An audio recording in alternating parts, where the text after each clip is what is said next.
नमस्कार दोस्तों, स्वागत है आप सभी का हमारे YouTube चैनल में।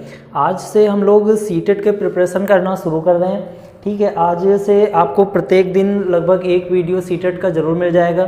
मैथ का पोर्शन स्टार्ट करेंगे क्योंकि अन्य टीचर अभी आ नहीं पा रहे हैं, तो जब तक अन्य टीचर नहीं आ पा रहे हैं तब तक हम लोग मैथ सीखते रहेंगे। मैथ के 2 वीडियो हमने पहले से ही अपलोड कर रखे हैं। पेडागोजी के दोनों वीडियो हैं, आप डिस्क्रिप्शन बॉक्स में जाइए, उसमें लिंक दे दी गई है, आप उनको देख सकते हैं। आज सोल्यूशन वाला एक चैप्टर शुरुआत करते हैं। इस चैप्टर में वही क्वेश्चन लिए गए हैं जो आपके प्रीवियस ईयर में क्वेश्चन पूछे गए। देखो बच्चों, आप सभी लोग जानते हो कि आपके एग्जाम में 15 क्वेश्चन 15 पेडागोजी के और 15 सोल्यूशन वाले पूछे जाते हैं ना। तो जो 15 क्वेश्चन सोल्यूशन वाले पूछे जाते हैं वो 15 चैप्टर के क्वेश्चन होते हैं। कहने का मतलब किसी भी एक चैप्टर के 2 रिपीट क्वेश्चन नहीं होते हैं ना, एक चैप्टर का एक ही क्वेश्चन होगा। यानी हमें 15 चैप्टर ठीक से पढ़ने होंगे ना। तो 15 चैप्टर पढ़ने का मतलब ये हो गया कि कम से कम 15 दिन आपको जरूरत पड़ेगी ना। कहने का मतलब 15 दिन में यदि मैथ को ठीक से पढ़ा जाए तो सोल्यूशन वाला पार्ट कवर किया जा सकता है ना। और इसमें क्वेश्चन रिपीटेड होते हैं, डिजिट बदली होती है, बाकी उनका अर्थ, उनका सोल्यूशन, हर एक चीज़ एक जैसा होता है। जैसा कि अभी आप आगे देखेंगे तो हमने आज 15 में से पहले टाइप के क्वेश्चन को सिलेक्ट किए हैं और उनके बारे में चर्चा करते हैं। बस आपको करना ये है कि यूट्यूब के माध्यम से आपको जुड़े रहना है। आप बढ़िया घर पर रहिए, मस्त रहिए, स्वस्थ रहिए। यूट्यूब के माध्यम से जैसे जैसे हम वीडियो अपलोड करते जा रहे हैं आप बारी बारी से उनको देखते चले जाइए। हम जितना आपका सिलेबस है सीटेट का वो क्रम वाइज पूरा कवर कराते चले जाएंगे और आप कुछ बेहतर कर पाएंगे सीटेट में। आप बिल्कुल टेंशन मत लीजिए लॉकडाउन की। जब तक लॉकडाउन नहीं ओपन हो रहा है घर बैठकर पढ़िए। जैसे ही लॉकडाउन खत्म होता है आप बढ़िया कोचिंग विद्वत पूरी तरह से आप करने लगेंगे, कोई दिक्कत नहीं होगी। ठीक है ना। तो फिर देखते हैं बच्चों, आइए शुरुआत। आइए दोस्तों देखते हैं पहला प्रश्न। आपको स्क्रीन पर आपका प्रश्न दिख रहा होगा। 29,503 के में 5 के स्थानीय मान ना। तो जरा समझिए, स्थानीय मान और जाति मान और अंकित मान, इन सब को आपको समझना पड़ेगा। तो इनके बारे में आइए पहले हम चर्चा कर लेते हैं। क्या होते हैं जाति मान, क्या होते हैं स्थानीय मान, क्या होते हैं अंकित मान ना। सभी लोग जानते हैं, बचपन से पढ़ते आते हैं। जैसे मान लीजिए इसका स्थानीय मान निकालना होता तो 5 का स्थानीय मान कहा गया था, तो 5 को हम पहले लिखते, जितनी संख्याएं हो उतने 0 बढ़ा दीजिए, यही इसका स्थानीय मान हो गया। लेकिन यदि इसका जातीय मान कहा होता तो जातीय मान इसका वो खुद वही संख्या होती है। ठीक है, तो जैसे मान लीजिए 5 का जातीय मान कहता तो वो खुद वही संख्या है, यानी 5 ही आपका जातीय मान हो जाता। 5 का स्थानीय मान कहा है तो 5 लिखेंगे, उसके बाद 2 डिजिट है तो 2 0 बढ़ा लेंगे, यही इसका स्थानीय मान हो गया।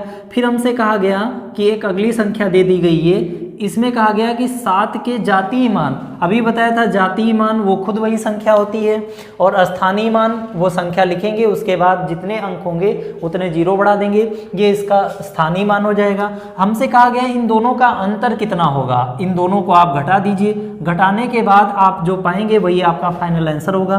तो आप देखते हैं 10 से 7 घटा दीजिए 3, यहाँ बचा 9 और शुरुआत से आप हासिल ले चुके थे, कैरी ले चुके थे, तो 493 ये आपका फाइनल आंसर होगा पहले वाले प्रश्न का। उम्मीद है आपको समझ में आया होगा। ये आपके एग्जाम में पूछा गया क्वेश्चन है। जितने क्वेश्चन आज हमने लिए हैं वो आपके एग्जाम के पूछे गए ही क्वेश्चन लिए हैं। तो आइए देखते हैं बच्चों, उम्मीद करते हैं आपको समझ में आया होगा। नेक्स्ट क्वेश्चन आइए बच्चों देखते हैं दूसरा प्रश्न।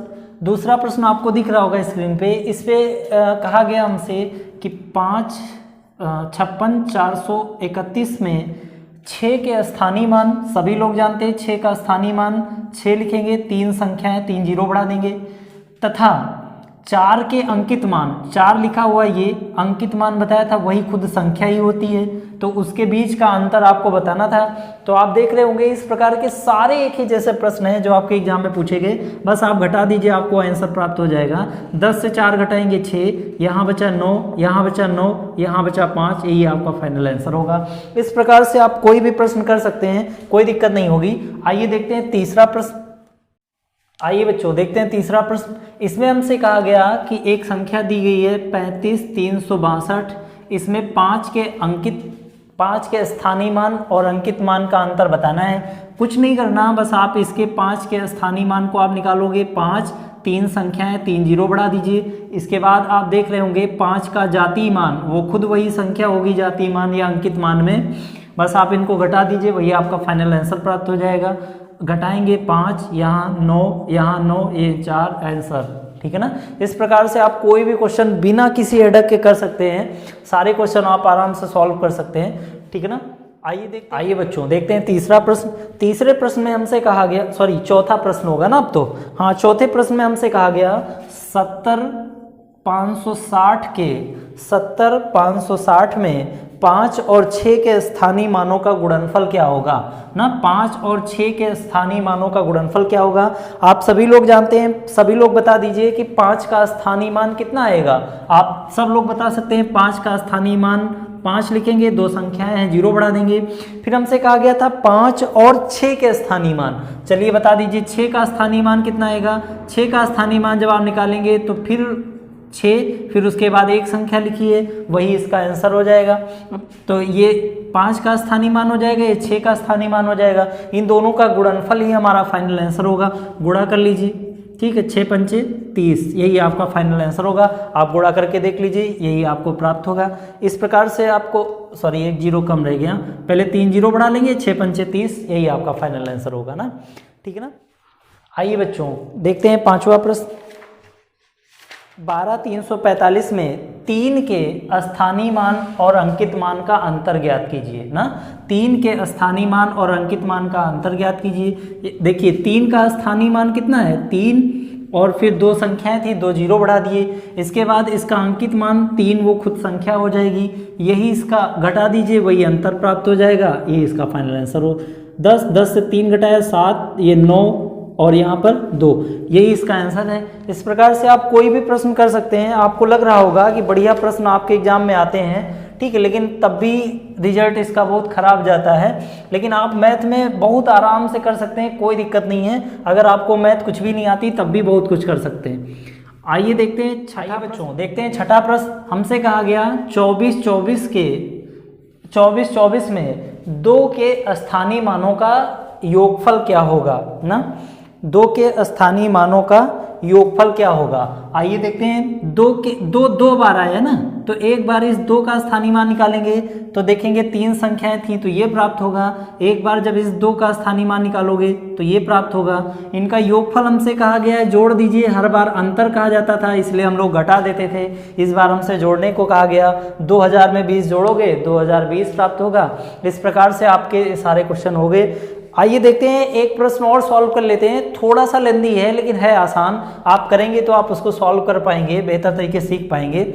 आइए देखते हैं बच्चों, सातवां प्रश्न हमको सॉल्व करना है और हमें इसमें 6 के स्थानीय मानों के योगफल पता करने हैं। 6 के स्थानीय मान का योगफल हमें ज्ञात करना है। तो यहाँ पर 3 6 हैं, तो पहले 6 का स्थानीय मान 6 ही आएगा। दूसरे 6 का स्थानीय मान अगर आप देखें तो 600 आएगा। और तीसरे 6 का स्थानीय मान अगर आप ध्यान दें तो आप देख रहे हैं 4 डिजिट है, इसका मतलब 4 0 बढ़ाना पड़ेगा। ये इस वाले 6 का स्थानीय मान, इस वाले 6 का स्थानीय मान, इस वाले 6 का स्थानीय मान, इनका हमें योगफल निकालना था। तो कुछ नहीं करना, आप बस इनको जोड़ दीजिए, वही फाइनल आंसर बन जाएगा ना। यही हमारा आंसर है, बस इनको जोड़ देना था। 6606 यही हमारा फाइनल आंसर है। देखो बच्चों, बड़े आसान से पेपर आते हैं लेकिन फिर भी इतना खराब रिजल्ट जाता है। इसका रीजन यही है कि हम लोग ध्यान ही नहीं देते किस प्रकार के प्रश्न को कैसे सॉल्व करना। आइए बच्चों देखते हैं अगला प्रश्न। अगले प्रश्न में हमसे कहा गया है, ये कुछ अलग टाइप का प्रश्न है, ये महत्वपूर्ण प्रश्न है, इसको आपको ज़्यादा ध्यान देना पड़ेगा। ये अलग टाइप का है, इससे पहले जितने आप क्वेश्चन किए वो सारे के सारे क्वेश्चन सेम थे। ये कुछ अलग टाइप का क्वेश्चन है। इसमें हमें पहले इसका स्थानीय मान निकालना पड़ेगा, फिर हमें इसमें 6 का स्थानीय मान निकालना पड़ेगा। जो आएगा वो बराबर में 7 गुणे डैश डैश, डैश डैश की जगह पे हम x लिख सकते हैं, ठीक है ना। तो आइए पहले इसका 15,201 में 5 का स्थानीय मान निकाल लीजिए। तो जब आप यहाँ से 5 का स्थानीय मान निकालेंगे तो 5000 आ जाएगा। क्यों? क्योंकि पहले वही संख्या, 3 संख्या है तो 3 0 प्लस कर दीजिए, यहाँ पर आ जाइए। इधर जब आप स्थानीय मान निकाल रहे होंगे तो इधर हमसे 6 का स्थानीय मान पूछा गया, 6 का स्थानीय मान 2 0 यानी 600 हो जाएगा। तो ये 2 स्थानीय मान हमको प्राप्त हो गए, इनको हटा दीजिए। फिर हमसे कहा गया कि इनके बराबर में 7 और डैश डैश चल रहा है, डैश डैश को आप x भी मान सकते हैं। अब देखिए इन दोनों को जोड़ दीजिए, जब आप इन दोनों को जोड़ेंगे तो 5600 बराबर 7x बनेगा। हमें x का मान निकालना है तो 7 को आप डिवाइड कर दीजिए, यही आपका फाइनल आंसर हो जाएगा ना, 8 बार डिवाइड हो जाएगा यानी x बराबर 800 आपको प्राप्त हो जाएगा। ठीक है ना, इस प्रकार से इस प्रश्न को करना था। अब एक प्रश्न और बचा है, वो भी थोड़ा अलग टाइप का है, डिफरेंट क्वेश्चन है, आइए उसको भी कर लेते हैं। ठीक है ना, आइए दोस्तों देखते हैं आज का अंतिम प्रश्न। ये भी बढ़िया प्रश्न है, इंपॉर्टेंट है, ये टेट में भी पूछा गया क्वेश्चन है, इसको आप ज़्यादा ध्यान देंगे। आइए देखते हैं, इसमें देखो हमसे पूछा गया ना, क्वेश्चन आपको दिख रहा होगा, हमसे पूछा गया 7 के स्थानीय मानों का अंतर ज्ञात कीजिए। तो देखो यहाँ पर 2 7 हैं, एक ये और एक ये, दोनों के स्थानीय मान निकालना है, फिर दोनों को आपस में घटा देना, वही फाइनल आंसर प्राप्त हो जाएगा। जब आप इस 7 का स्थानीय मान निकालेंगे तो सभी लोग जानते हैं 7 2 डिजिट हैं तो 2 जीरो। इसका जब आप स्थानीय मान निकालेंगे तो लिखा जाएगा 7। ध्यान देना, यहाँ पर जब था तो दशमलव की ओर बढ़े थे, इधर की ओर, तो बाद में जितनी संख्याएं थी वो बाद में जीरो बढ़े थे। यहाँ 7 से पहले जितनी संख्याएं हैं उतने जीरो पहले बढ़ेंगे। यहाँ बाद में संख्याएं थी तो बाद में जीरो बढ़ा, यहाँ पहले संख्या लेना तो पहले जीरो बढ़ाना, दशमलव था दशमलव लगा दीजिए। यही 2 7 के स्थानीय मान हो गए, इनको आप घटा दीजिए, यही आपका फाइनल आंसर होगा। इनको घटाने के लिए थोड़ा इधर आप देख लीजिए कैसे घटाएंगे। हमें इसमें से 0.07 को घटाना है, तो देखो यहाँ पर हम दशमलव लगा के 2 जीरो बढ़ा सकते हैं, किसी संख्या के बाद दशमलव लगा के आप कई जीरो बढ़ा लें, कोई फर्क नहीं पड़ता। यहाँ पर घटाना है, हमेशा दशमलव के नीचे दशमलव रखेंगे। घटाइए, 10 में से 7 गया 3, 9, और फिर यहाँ पे भी 9 और यहाँ पर भी 9, और ये 7 एक आप कैरी ले चुके थे, 6 बचेगा। यही आपका फाइनल आंसर है। इस प्रकार के प्रश्न टेट में भी पूछे गए। उम्मीद है आपको समझ में आया होगा। यदि सारे क्वेश्चन आपको समझ में आए हैं तो आप वीडियो को लाइक और चैनल को सब्सक्राइब जरूर करना, अपने दोस्तों के साथ वीडियो को शेयर करना। अगर कोई भी प्रश्न आपको समझ में नहीं आया तो आप कमेंट बॉक्स में आप भेजना, हम उस प्रश्न को दोबारा बताएंगे। वैसे आपको समझ में आ गया होगा, यदि एक बार नहीं आता तो आप बैक करके भी देख सकते हैं। ठीक है ना दोस्तों, उम्मीद है आपको बढ़िया बेहतर समझ में आया होगा। अगर बढ़िया अच्छा लगा तो आप कमेंट बॉक्स में एक बार लिख के ज़रूर बताना। ठीक है ना, मिलते हैं नेक्स्ट वीडियो में, तब तक के लिए नमस्कार, थैंक यू।